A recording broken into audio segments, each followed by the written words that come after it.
Hello everyone, myself Jinendra. I have recently given my Codevita interview on 12th of September, and in this video I would like to share my experience and strategies that I have followed in this interview. So I have divided the interview process into 6 parts. In the first part they will ask you about your introduction. In the second part they will ask you about the questions that you have solved in the Codevita.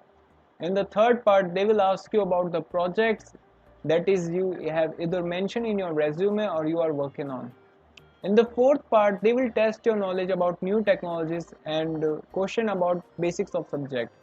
In the fifth part, it is a simple document verification and questions about them. And the sixth part is the HR questions. So if you want to jump to any of these parts, feel free to jump. Okay, so let's start with the first part, that is introduction.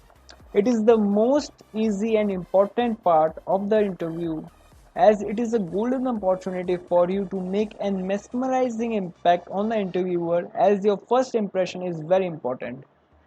So start with the qualities, especially those which are not mentioned in your resume. As the interviewer already went through your resume, so he knows what are the qualities that you have, but you have to tell him about the qualities that you haven't mentioned in the resume. And please mention at least 3 to 5 qualities like you love taking challenges, you love to lead a team, etc. And if you are taking challenges in coding contests more often, then do mention them. And also tell them about your hobbies too.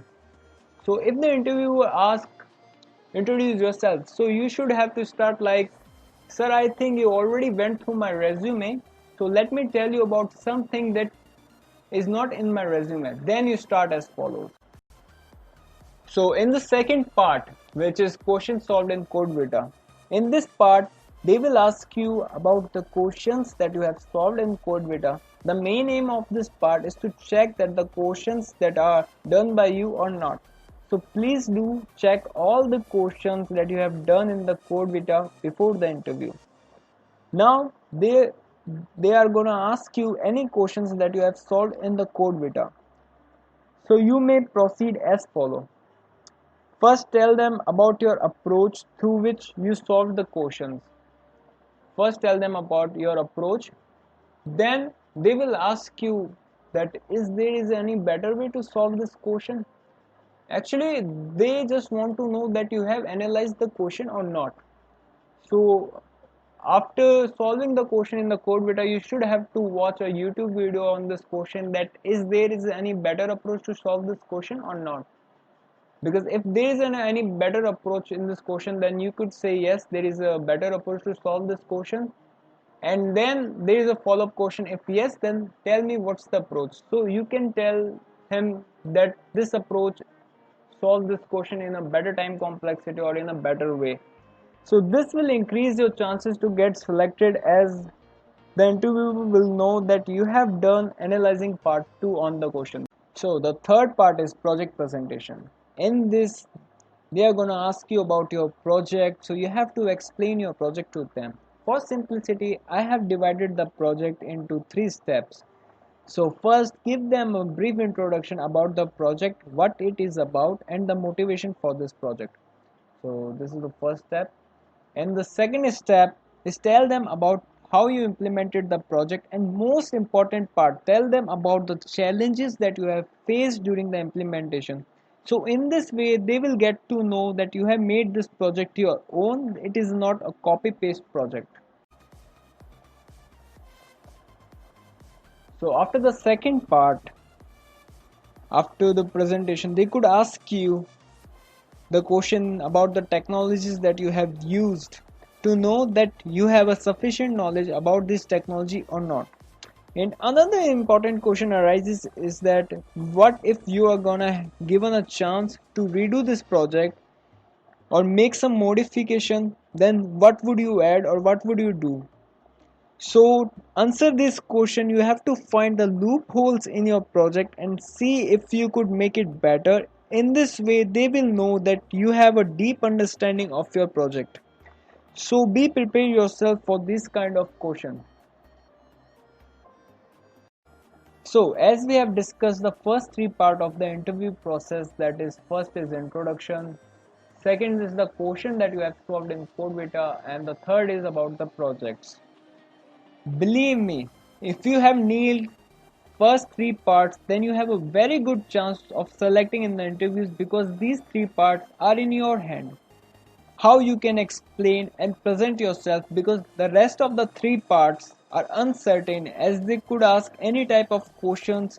So you should have a very good grip on these first three parts. So the fourth part is knowledge testing. In this part, they will check your knowledge about trending technologies like ML, AI, and IoT. So, if you don't have any prior knowledge about these latest technologies, then you should have read articles about them, because all they want to see is that are you enthusiastic or are you fascinated about these new technologies or not. Because as you know, after the interview you will get divided into TCS Digital and TCS Ninja. So in TCS Digital, they will be working on these new technologies. So if you are enthusiastic in this new technology, there is a high chance that they will consider you in TCS Digital. So after this, they could ask you about the basic subject.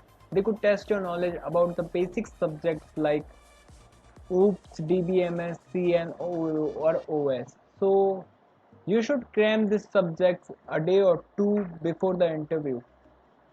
And the third thing is they could ask you few coding questions, as it is very rare, but they could ask you few coding questions. So do prepare coding questions like sorting, searching, and all these types of questions. They will benefit you in the interview. So in the fifth part, which is document verification, in this part the HR comes and do the document verification, like verifying your 10th, 12th, and college mark sheet.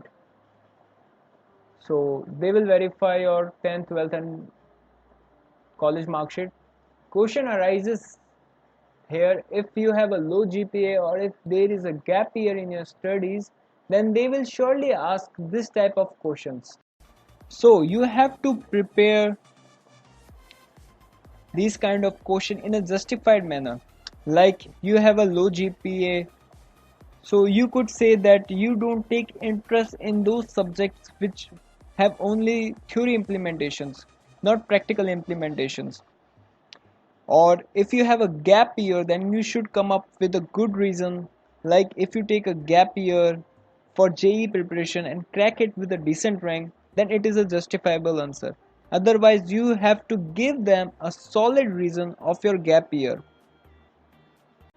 So in the last part, which is HR questions, so the in my interview the HR asked me, the first question is that why do you want to join TCS? No, never, never. So the sixth part, which is the HR question. So in this part, the HR asks you several questions. Like for me, the HR asked me, the first question is, why do you want to join TCS? In this question, you have to make them believe that you are very excited and enthusiastic for working in TCS. Do a little bit research on TCS and tell them like I would love to work here, at it is one of the most leading consultancy firm in the market, and I think it is the best place to work and to shape your career. By answering the question like that, you will take them in confidence that you have a strong reason behind choosing TCS. And the second question they ask me, if there is need, could you relocate? So they ask me, if a new project shows up which has a different which is on different place, so am I able to relocate or not? This is totally depending on you. So after that, they ask me the question that, is there any specific role on which you want to work or not? In this question, I answered them about the technologies that I am familiar with or I would love to work with. So after this, they asked me the fourth question, that is, what if we didn't get you the project in your field for some specific time, then could you work on other technologies and projects? Actually, this is a tricky question. They only want to see that could you learn and work on new technologies if required or not? So I answered them, yes, I would love to get my hands on new technologies and learn new technologies and work on new projects. So after question 4, they asked me the follow-up question on question number 4, that what if you keep working for 3 to 4 extra hours daily for about 2 to 3 months because you are new to the role and technology offered? How will you cope up with that, or is it okay for you to take 3-4 hours extra daily for 2 to 3 months? Actually, they just wanted to see how enthusiastic and determined I am with my work. So I answered them, yeah, I would love to spend 2 to 3 hours daily if needed for learning a new technology or new role, as this shows how determined I am for my project. So that's all from the interview side. So if you are new to this channel, please do like and subscribe, or if you have any queries related to the interview, please do comment below. I will surely answer them, as this is my first YouTube video. If you want me to make more videos on interview, then please comment below. Thanks for watching.